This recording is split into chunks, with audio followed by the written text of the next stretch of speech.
Bonjour, je suis content de vous retrouver. J'espère que vous allez bien. Aujourd'hui, on parle de l'épaule, des douleurs à l'épaule, comment les soulager, comment récupérer aussi ses capacités fonctionnelles. Vous le savez, les conseils, les exercices que je vous donne, que je vous montre aujourd'hui ne remplacent pas les conseils d'un professionnel de la santé. Je vous encourage d'ailleurs à en consulter un. Vous allez trouver beaucoup d'informations aussi dans mes livres, notamment mon livre 99 façons de prévenir les effets du vieillissement et mon livre Lève-toi et marche.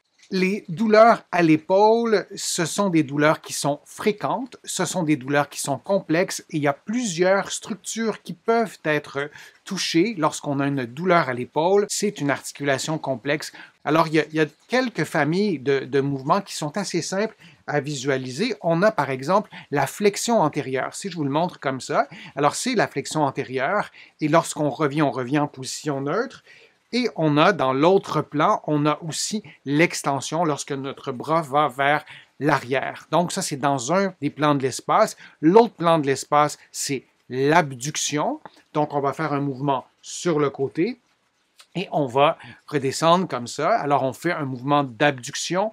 On le fait rarement dans la vie de tous les jours de façon pure comme ça, mais dès que vous levez votre bras, vous avez souvent une composante d'abduction et ce sont des mouvements, c'est un mouvement qui est problématique dans plusieurs contextes et parfois c'est problématique à un angle plus spécifique. Donc si on veut rééduquer notre épaule après avoir réglé une douleur ou un problème ou une déchirure musculaire, ben, c'est les mouvements que je vous montre qui sont importants. Il y a des mouvements combinés aussi. Si vous placez vos mains derrière la nuque et vous éloignez vos coudes, ben, c'est des mouvements qui requièrent plusieurs mouvements simultanément. Et je vais me limiter à un dernier mouvement que je vais vous montrer, mais c'était vraiment pour faire le tour des principaux mouvements et surtout se rappeler que l'épaule et le bras bougent en 3 dimensions. Donc, ce mouvement ou cette famille de mouvements, c'est les rotations externes, comme vous le voyez en ce moment, et aussi les rotations internes, comme je fais à l'écran en ce moment. Et ce qui est vraiment important de retenir, c'est que, je vous le dis, c'est en 3 dimensions.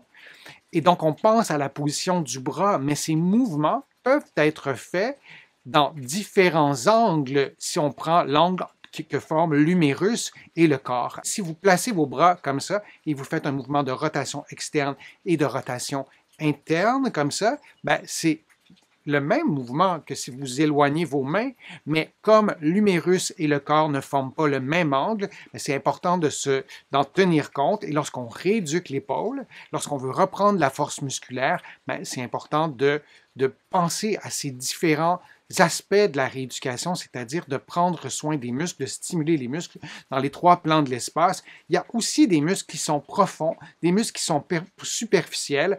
Alors, il y a des muscles qu'on ne connaît pas intuitivement parce qu'on ne les voit pas, on ne les palpe pas facilement, mais on a des muscles qui sont superficiels, comme le deltoïde, le muscle qui est le plus apparent sur le côté de l'épaule. Souvent, on le connaît plus, mais souvenez-vous qu'il y a des tout petits muscles. Et les rotateurs, les muscles qui font des mouvements de rotation interne, externe, ce sont souvent des muscles qui sont profonds et qu'on connaît moins.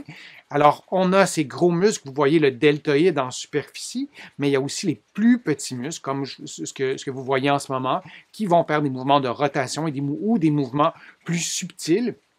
Il y a des muscles qui s'attachent sur les 3 os que je vous ai montrés, mais aussi sur les côtes, comme vous le voyez dans l'illustration de gauche. Et il y a des muscles, différentes couches de muscles qu'on peut ajouter une par-dessus les autres et ça devient d'une complexité inouïe. Et on a besoin de rééduquer tous ces muscles-là. Je vous remercie vraiment d'avoir été là et j'espère que mes conseils vous ont été utiles. J'espère que les exercices aussi que je vous présente vous aident. Vous allez en trouver plusieurs sur ma chaîne. Je vous invite à contribuer à mes plateformes. Vous pouvez le faire directement sur YouTube en cliquant sur le petit cœur. Vous pouvez le faire aussi sur mon site web. Vous visitez le www.denisfortier.ca.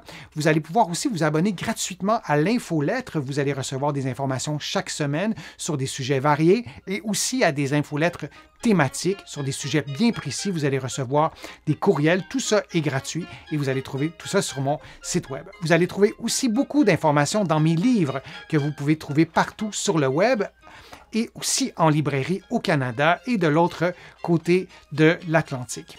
Alors, j'espère que vous allez pouvoir prendre soin de vos épaules et de vous retrouver pour un prochain direct ou une prochaine vidéo. À bientôt.